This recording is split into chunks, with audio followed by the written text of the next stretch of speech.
Bom dia! Continuando o estudo do Livro dos Médiuns, nós vamos hoje fazer uma reflexão sobre o capítulo 4 do Livro dos Médiuns, estudar sobre os sistemas. Quando começaram a produzir-se os estranhos fenômenos do Espiritismo, ou dizendo melhor, quando esses fenômenos se renovaram nesses últimos tempos, o primeiro sentimento que despertaram foi o de dúvida. É como toda ciência que se inicia, gera dúvidas, né? Aliás, toda vez que a gente recebe uma notícia, enquanto não recebemos a confirmação da notícia, a gente fica em dúvida. Não foi diferente no surgimento do Espiritismo. Os fenômenos sempre existiram através dos tempos, mas debruçar-se sobre ele foi uma ciência nova. Quanto à realidade deles, e mais ainda quanto à causa que lhes dava origem, uma vez certificado por testemunhos irrecusáveis e pelas experiências, né, as dúvidas foram sendo sanadas, mas mesmo assim, houve e ainda há prevenções a respeito. Por quê? Os novos adeptos da doutrina espírita, que se iniciou em 1857 com o lançamento do Livro dos Espíritos, os novos adeptos traziam seus dogmas, né? Cada um que vinha de uma igreja diferente trazia seus usos e costumes. Daí, até não há muito tempo, as reuniões de espíritos, algumas se iniciavam com uma cantoria no início, outra no fim, que era o hábito das igrejas protestantes, né? Os espíritas novos incorporavam os seus hábitos. Outros, ainda com o hábito de altar, né? Então destacavam os médiuns numa posição mais alta que os demais. Alguns certos espíritos tinham um exagero de altar, os médiuns ficavam lá em cima, né? Outros ainda trouxeram seus santos de predileção, alguns espíritos até hoje têm o seu santinho, né, predileto em casa. Tudo isso faz parte do nosso crescimento e porque somos crianças espirituais, né? Então, ainda necessitamos de ainda temos apego, né, a certos fetiches. Daí criaram-se muitos sistemas. Cada um tinha uma proposta a respeito, né, mas que uma observação mais atenta viria a dar o justo valor às coisas. Julgaram os adversários do Espiritismo encontrar argumento nessa divergência de opiniões, dizendo que os próprios espíritos não se entendiam entre si, porque a princípio se estudava a doutrina espírita em casa, né? Depois foram fundando os centros espíritas, mas cada um tinha uma forma na prática. Mesmo no Brasil, por volta de 1900, porque o filho das pessoas abastadas ia estudar na Europa e traziam consigo uma das obras de Kardec. Então, um grupo se dedicava especificamente ao Livro dos Espíritos, outro grupo se dedicava só ao estudo do Livro dos Médiuns, né?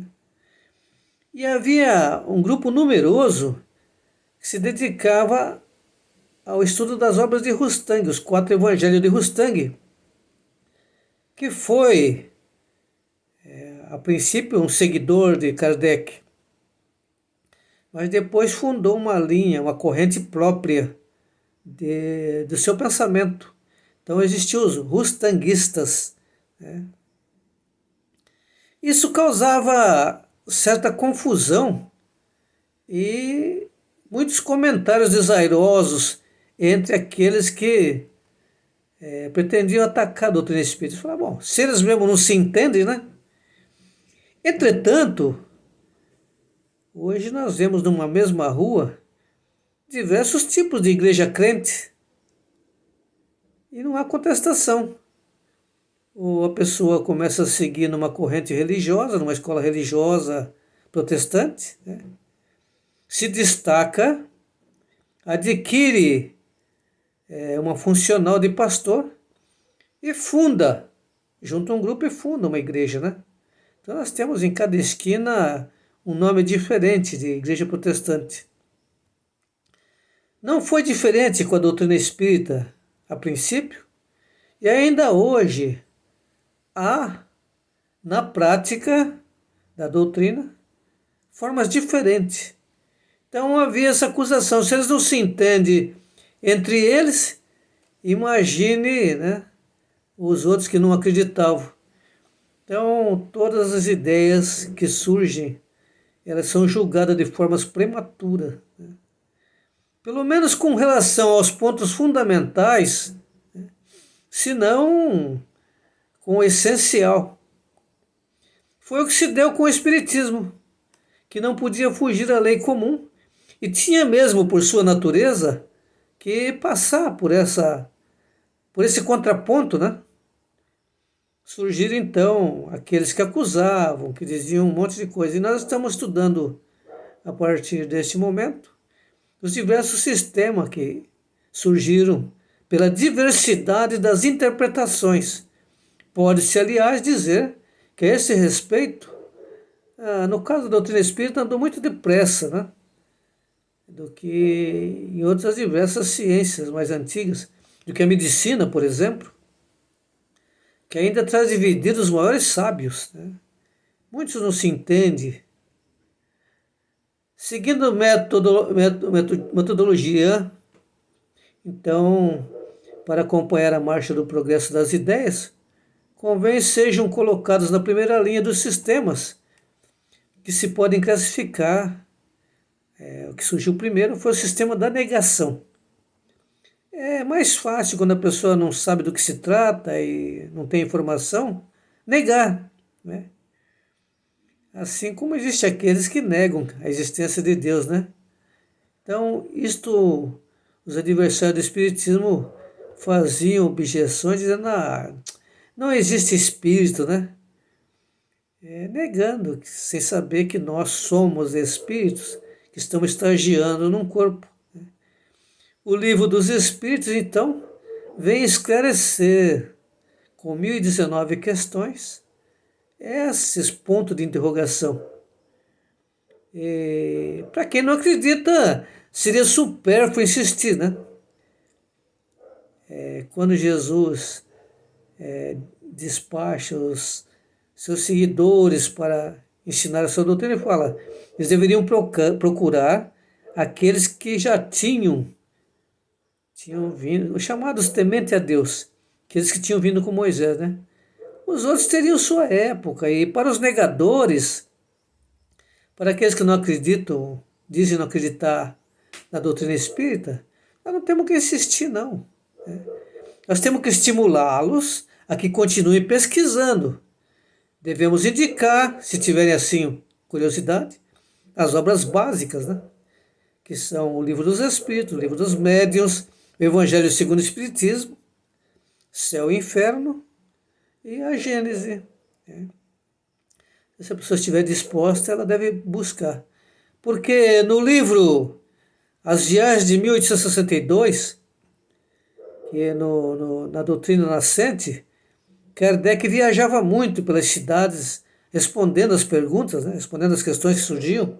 Assim como fez Paulo quando divulgou o cristianismo, ele tinha necessidade de voltar aos lugares que ele ensinava, até que em dado momento não dava mais, né? Ele tinha ensinado em muitos lugares e ele começou a ficar esgotado, até fisicamente.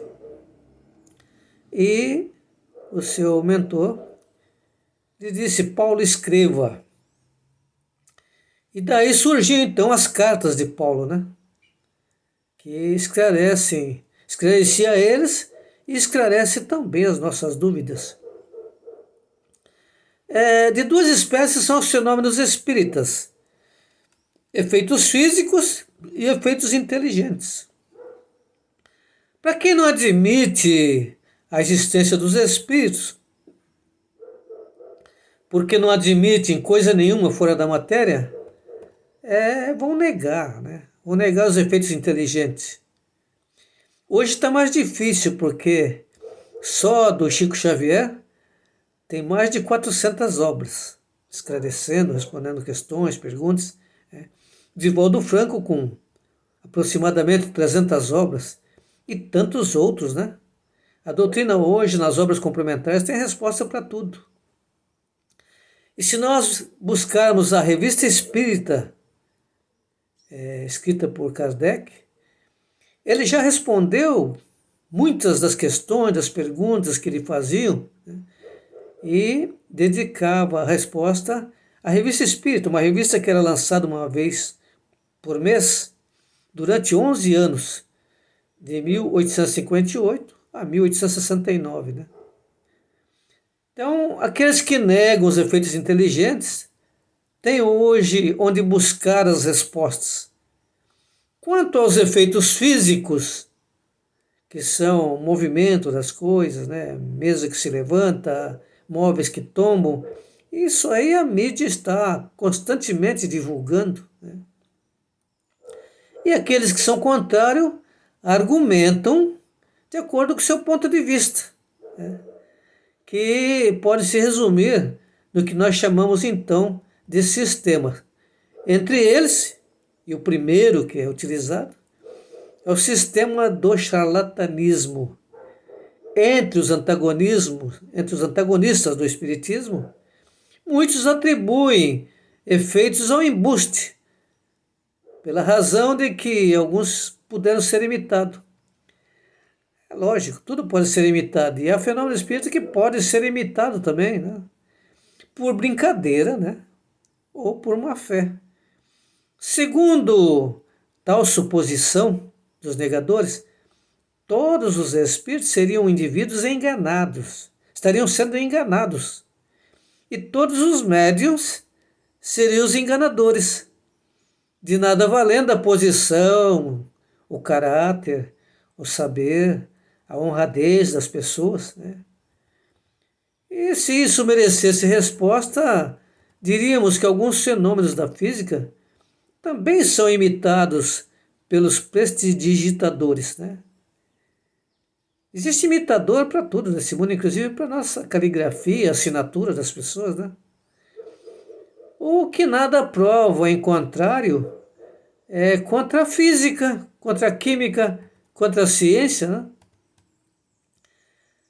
Demais pessoas cujo caráter afasta toda suspeita de fraude, é preciso não saber absolutamente viver e carecer de toda urbanidade, para que alguém ouse vir dizer na face que não são cúmplices de charlatanismo. Né? O próprio Kardec, a primeira vez que ele assistiu uma reunião levada pelo Sr. Fortier, né, que era dono da editora Didier, tinha recebido 5.000 questionamentos a respeito das mesas girantes, que era uma brincadeira em voga na época, né, 1850. Kardec foi e não gostou, ele achou aquilo muito fútil, né? As perguntas que as pessoas faziam na reunião era coisa do dia a dia, coisa sem cabimento, né? Depois que o Sr. Fortier lhe entregou as perguntas, ele foi analisando, ele voltou para assistir uma reunião, né?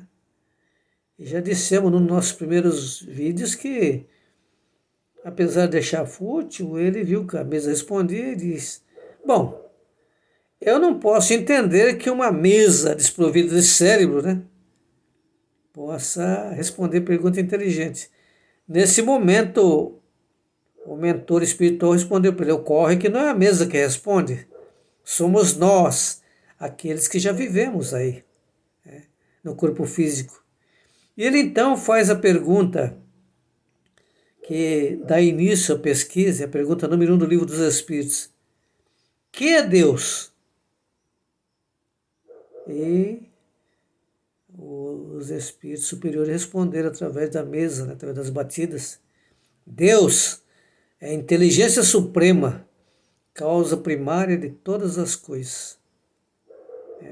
E a partir daí ele continua fazendo as perguntas e nós temos então 1019 questões altamente filosóficas, respondendo de onde viemos, por que estamos aqui, para onde vamos.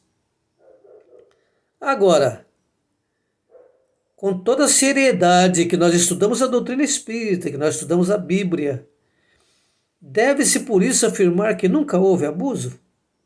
Claro que não, né? Teríamos que admitir que os homens são perfeitos, né? De tudo se abusa, até das coisas mais santas. Por que não abusariam do espiritismo? Foi exatamente por isso que Moisés proíbe a comunicação com os mortos. Deuteronômio 18, né? E em outros lugares também, tem várias partes da Bíblia para não fazer o que aquele povo fazia, né? Porque é necessário ter respeito para com aqueles que partiram para o outro lado. Agora, porém, por causa do mau uso que alguém faça, não autorize que a gente, né, diga que não existe. A melhor forma de prevenir-se contra a fraude, contra o charlatanismo, é quando nós formos a um local que logo na entrada nos propõe pagar uma taxa de inscrição, via de regra, não é boa coisa, né? Então, não há que se falar de charlatanismo onde não se visa lucro, onde não há interesses envolvidos. Esta é uma produção do Centro Espírita Caminho da Verdade, na cidade de Registro. Participe! Encaminhe sua pergunta, suas dúvidas. Estaremos respondendo na primeira semana de todos os meses. Dê o seu like para que assim nós possamos medir a quantas anda a nossa proposta, que é justamente levar esclarecimentos sobre a doutrina espírita, especificamente no livro dos Médiuns, que responde às questões científicas da doutrina, como ocorrem os fatos. Que Deus nos abençoe e que Jesus permaneça conosco.